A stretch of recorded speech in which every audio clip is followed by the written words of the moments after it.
আবারও আমাদের ম্যাচে পড়ে গেছে একটি হ্যাকারটা কিন্তু ইউজ করে টেকার অন্য একটি এই প্যানেল ইউজারের সাথে কিন্তু আমাদের আবারও রাউন্ড নেওয়ার সম্ভব হচ্ছে না। তো আমরা এখন হয়ে গেলাম বিটুকে ভাই সিটুকে।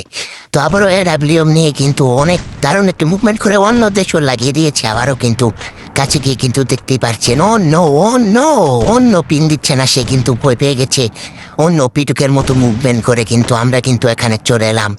অন্য একটি ওয়ান ট্যাপ দেওয়ার চেষ্টা অন্য হয়ে কিন্তু আবারও প্যানেল ইউজার দেখতে পাচ্ছেন আমাদের কিভাবে এডাব্লিউএম দিয়ে মেরে দিল। এই শিওর প্যানেল ইউজার বা এই শিওর প্যানেল ইউজার অন্য আবারও কন্টেনারের উপর দিয়ে একটি দেশও লাগিয়ে দিলাম। অন্য কি তার মুভমেন্টের সাথে খাবার নিয়ে গেল। আবারও কিন্তু আমরা কিন্তু মেডিকেট করতে করতে হ্যাকারটা চলে এলো আমাদের সামনে। আমরা কিন্তু একটি শট লাগিয়ে দেওয়ার চেষ্টা করলাম। দেখতে পাচ্ছেন প্যানেল ইউজারটা আমাদেরকে মেরে দিল। শিওর প্যানেল ইউজার ভাই, পাক্কা প্যানেল ইউজার। এবার কিন্তু ইউজ করবো ভাই, যেভাবে প্যানেল ইউজারদেরকে মারে আমরা সেই টিক্সটি ফলো করব।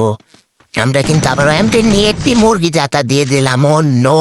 তার মুভমেন্ট দেখানোর চেষ্টা, তার মুভমেন্টের সাথে সাথে কিন্তু সে মারা গেল।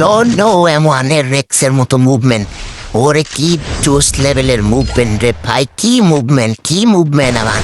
অন্য MP40 দিয়ে কিন্তু জাতা দিয়েও হ্যাকারটার কুষ্টি উদ্ধার করে দিলাম। আবারও MP40 নিয়ে M1-এর মতো মুভমেন্ট। দারুণ মুভমেন্ট, বিউটিফুল মুভমেন্ট, দারুণ একটি শট কালেক্ট করার চেষ্টা। কোথায় থেকে মারে হ্যাকার আমাদের আমরা কিন্তু দেখতে পাচ্ছি না। আবারও কিন্তু দারুণ M1X-এর মতো মুভমেন্ট করে কিন্তু একটা ফায়ারিং এর চেষ্টা, কিন্তু বৃথা। আবারও কিন্তু ফায়ারিং কিন্তু লাগলো না। কিন্তু আমরা কিন্তু দারুণ মুভমেন্টের সাথে কিছুটা নেইমার, কিছুটা মেসি, কিছুটা এমবাপ্পের মতো করে আবারও কিন্তু করতে